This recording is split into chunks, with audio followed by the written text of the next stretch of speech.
Pastor Jennifer here with the Psalmcast. This is Psalm 9, episode 9 of our adventure through Psalms. Psalm 9 is a little bit long. It's got some other special characteristics. I'm going to go ahead and read the whole thing. The text, of course, will be below in the comments. Here we go. This is, again, the New International Version.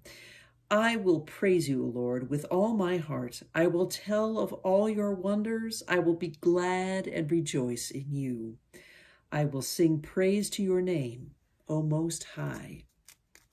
My enemies will turn back. They stumble and perish before you.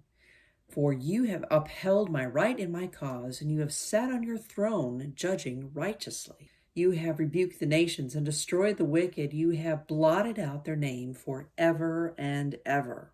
Endless ruin has overtaken the enemy. You have uprooted their cities. Even the memory of them has perished. The Lord reigns forever. The Lord has established God's throne for judgment.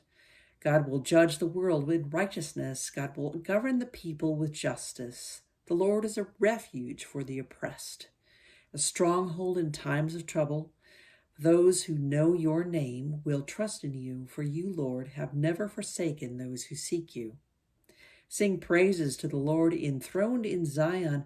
Proclaim among the nations what God has done. For God who avenges the blood remembers. He does not ignore the cries of the afflicted.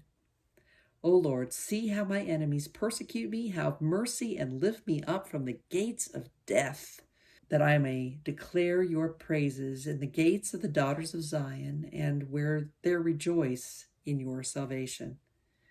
The nations have fallen into the pit they have dug. Their feet are caught in the net they have hidden. The Lord is known by God's justice. The wicked are ensnared by the work of their hands. Selah. The wicked return to the grave, all the nations that forget God, but the needy will never be forgotten, nor the hope of the afflicted ever perish. Arise, O Lord, let not man triumph. Let the nations be judged in your presence. Strike them with terror, O Lord. Let the nations know they are but men. Selah.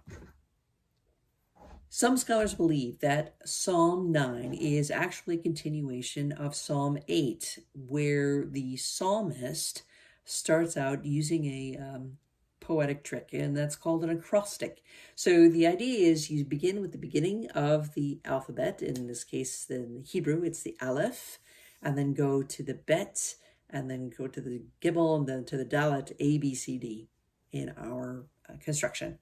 And then develop a psalm of praise based on each letter of the alphabet. It's a really fun exercise to do if you're out on a hike or you're doing something relatively mindless, to go ahead and try to compose your own acrostic poem or psalm in that way.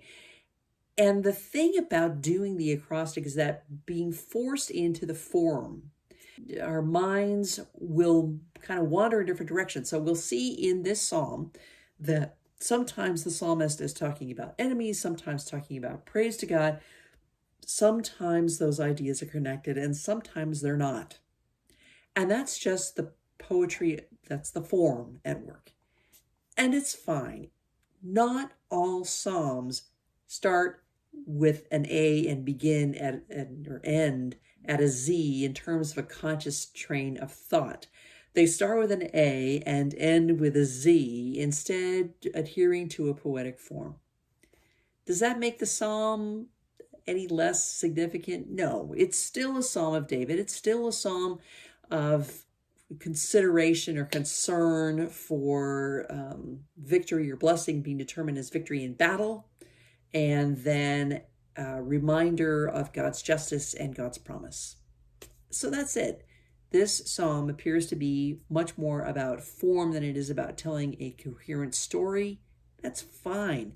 And that's what makes it possible for us to kind of take bits and pieces out of this psalm and construct individual kind of mini narratives to help us refer to our own lives. It's a great thing to do. The psalm does not tell one story, it tells many, many stories. And that's fun. So there we go. That's Psalm 9.